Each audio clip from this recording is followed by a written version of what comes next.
Numbers 11:24 to 13:33. So Moses went out and told the people the words of the Lord. And he gathered 70 men of the elders of the people and placed them around the tent.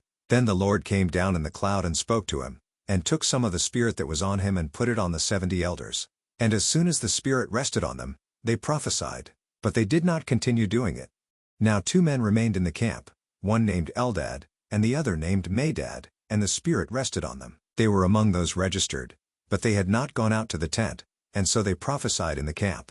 And a young man ran and told Moses, Eldad and Medad are prophesying in the camp. And Joshua the son of Nun, the assistant of Moses from his youth, said, My lord Moses, stop them. But Moses said to him, Are you jealous for my sake? Would that all the Lord's people were prophets, that the Lord would put his Spirit on them. And Moses and the elders of Israel returned to the camp. Then a wind from the Lord sprang up, and it brought quail from the sea and let them fall beside the camp, about a day's journey on this side and a day's journey on the other side, around the camp, and about 2 cubits above the ground. And the people rose all that day and all night and all the next day, and gathered the quail. Those who gathered least gathered 10 homers. And they spread them out for themselves all around the camp. While the meat was yet between their teeth, before it was consumed, the anger of the Lord was kindled against the people, and the Lord struck down the people with a very great plague. Therefore the name of that place was called Kibroth-Hattaavah, because there they buried the people who had the craving. From Kibroth-Hattaavah the people journeyed to Hazeroth, and they remained at Hazeroth. Miriam and Aaron spoke against Moses because of the Cushite woman whom he had married, for he had married a Cushite woman. And they said, Has the Lord indeed spoken only through Moses? Has he not spoken through us also? And the Lord heard it.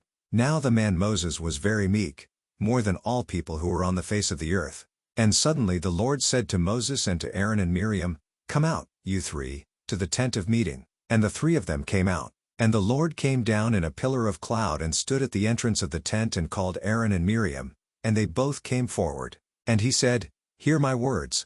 If there is a prophet among you, I the Lord make myself known to him in a vision. I speak with him in a dream.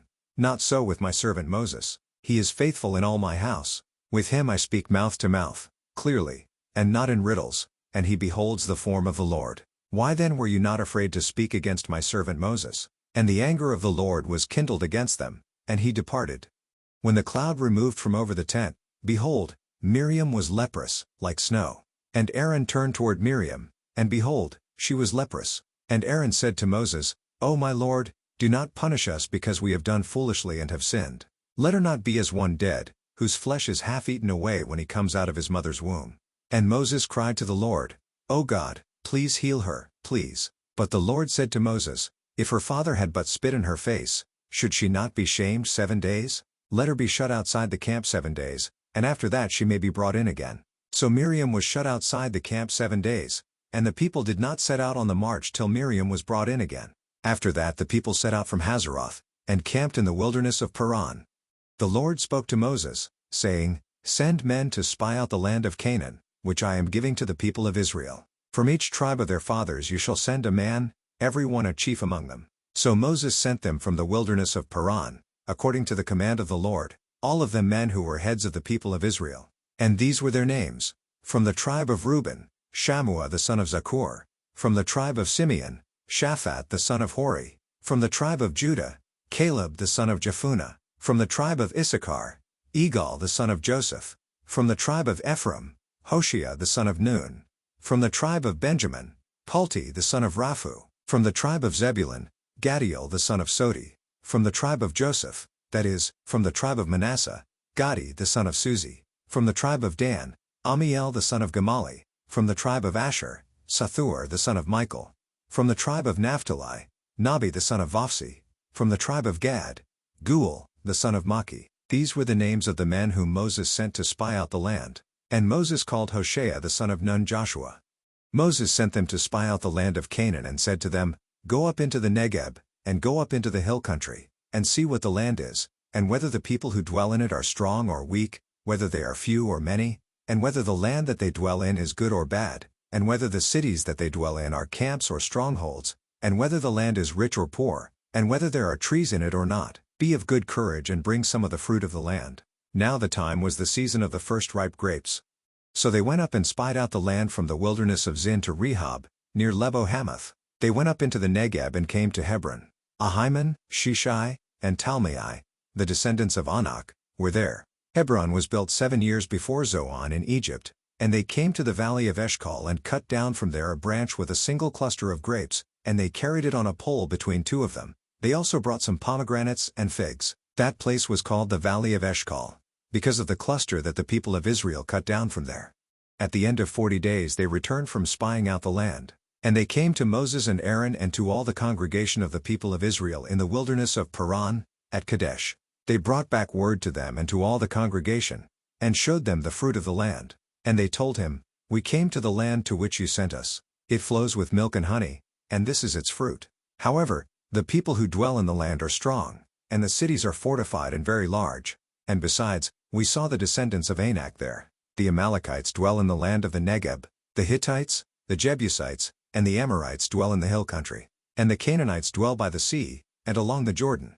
But Caleb quieted the people before Moses and said, "Let us go up at once and occupy it, for we are well able to overcome it." Then the men who had gone up with him said, "We are not able to go up against the people, for they are stronger than we are." So they brought to the people of Israel a bad report of the land that they had spied out, saying, "The land, through which we have gone to spy it out, is a land that devours its inhabitants, and all the people that we saw in it are of great height. And there we saw the Nephilim, the sons of Anak, who come from the Nephilim, and we seemed to ourselves like grasshoppers, and so we seemed to them." Mark 14:22-52.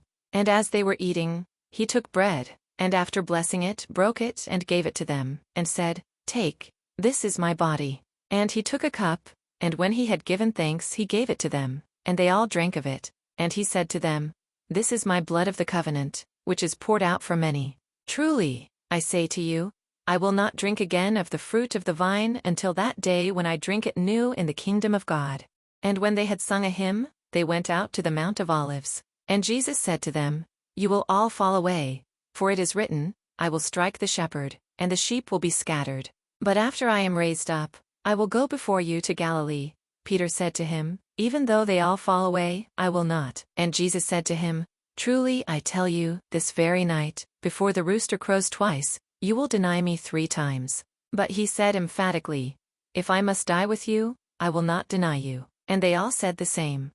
And they went to a place called Gethsemane, and he said to his disciples, "Sit here while I pray." And he took with him Peter and James and John, and began to be greatly distressed and troubled. And he said to them, "My soul is very sorrowful, even to death. Remain here and watch." And going a little farther, he fell on the ground and prayed that, if it were possible, the hour might pass from him. And he said, "Abba, Father, all things are possible for you.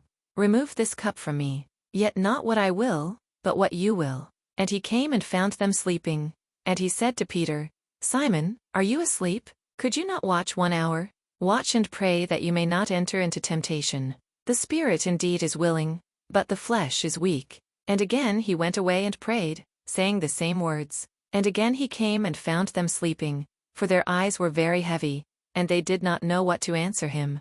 And he came the 3rd time and said to them, "Are you still sleeping and taking your rest? It is enough. The hour has come. The Son of Man is betrayed into the hands of sinners. Rise, let us be going. See, my betrayer is at hand." And immediately, while he was still speaking, Judas came, one of the 12, and with him a crowd with swords and clubs, from the chief priests and the scribes and the elders. Now the betrayer had given them a sign, saying, "The one I will kiss is the man. Seize him and lead him away under guard." And when he came, he went up to him at once and said, "Rabbi," and he kissed him. And they laid hands on him and seized him. But one of those who stood by drew his sword and struck the servant of the high priest and cut off his ear. And Jesus said to them, "Have you come out as against a robber, with swords and clubs to capture me? Day after day I was with you in the temple teaching, and you did not seize me. But let the scriptures be fulfilled." And they all left him and fled. And a young man followed him, with nothing but a linen cloth about his body, and they seized him, but he left the linen cloth and ran away naked. Psalm 52. To the choirmaster, a maskil of David. When Doeg, the Edomite, came and told Saul, "David has come to the house of Ahimelech. Why do you boast of evil, O mighty man? The steadfast love of God endures all the day. Your tongue plots destruction, like a sharp razor, you worker of deceit. You love evil more than good, and lying more than speaking what is right. Selah, you love all words that devour, O deceitful tongue. But God will break you down forever. He will snatch and tear you from your tent. He will uproot you from the land of the living. Selah, the righteous shall see and fear, and shall laugh at him, saying, See the man who would not make God his refuge, but trusted in the abundance of his riches and sought refuge in his own destruction. But I am like a green olive tree in the house of God. I trust in the steadfast love of God forever and ever. I will thank you forever, because you have done it.